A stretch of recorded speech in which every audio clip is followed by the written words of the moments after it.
Now my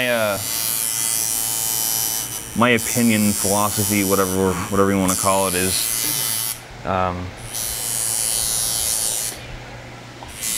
you can't take away something once it's already in there. You know, you can't make it lighter. You can't bring back something that you've already given out into the tattoo. So, in my opinion, it's always a better idea. You know, if you're unsure or whatever the case, just in general about doing tattoo work, it's always better to, in any questionable circumstance, to kind of underdo it a little bit. Wait till it heals, see how it looks, talk to the client, see how they feel about it. And if it needs more to it, you can always go back and add more, but you can never take away. So I always tend to, err on the side of caution and just, doing my best job. I want it, very nice, soft, clean, dramatic with dynamic lighting, all that stuff. But, I err on the side of caution. I will always underdo it in any kind of awkward or weird circumstance that I'm not used to working with. See how it heals, and then I'll adjust it accordingly. If I need a little bit of touch up, add a little bit of shading, color, etc., wherever the case may be, you can always do it later.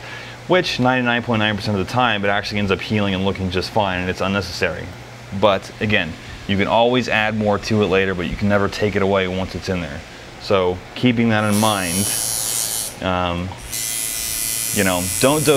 don't go too crazy with pretty much anything in general until you have a firm grasp of how that's ultimately going to heal and look. Until you know what your finished product is going to be.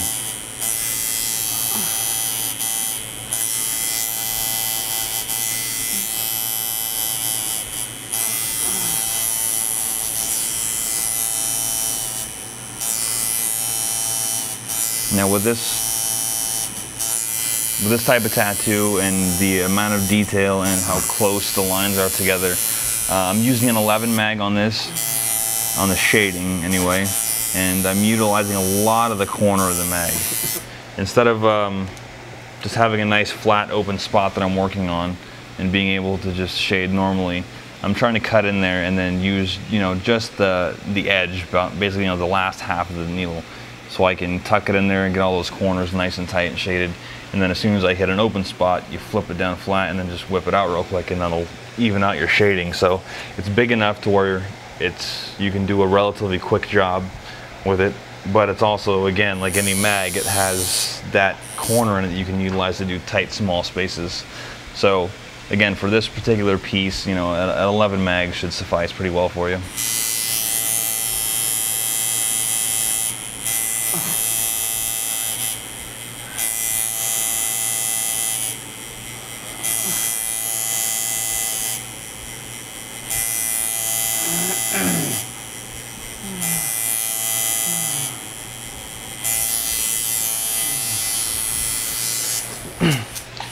Now I'm going to just go ahead and continue building up on these shades just a little bit again, or I'm sorry, building up on these cells with the shading just a little bit. Work my way back through this wing, and then finish up on this side. And that'll pretty much cap off all the shading and complete the cover up on this particular tattoo. And again, as I said before, there is the possibility, of wanting to add stuff, build it up later and do all that. But as far as the initial body and bulk of the work that's needing to be done on this tattoo to complete it and to cover everything up that's necessary, after the shading, that will be complete. And again, less is more. Not less is more necessarily. I mean, don't overdo it the first go around. Get to the point where you have an acceptable tattoo. The job is done, the cover-up's complete, everything else is done, shading, all that stuff. Let it heal, and then decide your next step from there, if there actually is a next step, if it's necessary, if you need one. But again, okay, I'm going to go ahead and finish up the shading, and then I will show you the finished product when I'm done with that. So this is the conclusion of the black and gray shading and all the little detail on the wings. And as you can see, there's there's actually a pretty substantial amount of swollen tissue on the left over from where the laser treatment was done on it, and that's just due to the fact that when you add shading to it, it irritates the skin and brings out that the damaged tissue. But as the skin heals, the swelling will kind of go away, so that'll level itself out. But as you can see, all the little bits of shading in there I brought out, and it got rid of virtually all the lettering and any kind of remnants left over inside the wings. And as you can see, I had a couple little spots that we can always go back in and do a little blending in there. But for all intents and purposes, the main cover-up, the piece is completely done. All that shading is going to stick and get rid of that lettering completely. So where it stands, it's a completely acceptable, good finishing point right now for the tattoo. And like I said before, it's left at a point to where, if the client wants to come back and add other things to it later, background stuff, blend it in, add little things to it, that's completely doable. So it's a complete tattoo without being, overdone. I didn't want to cram detail into every little tiny square inch. You got to think of longevity too. The more detail you have in there, the bigger chance you have of losing little bits of detail, in the future as it heals. So this is a good medium balance between the acceptable amount of shading to complete your cover-up and a good solid tattoo that's going to hold up over a lot of years and a long period of time.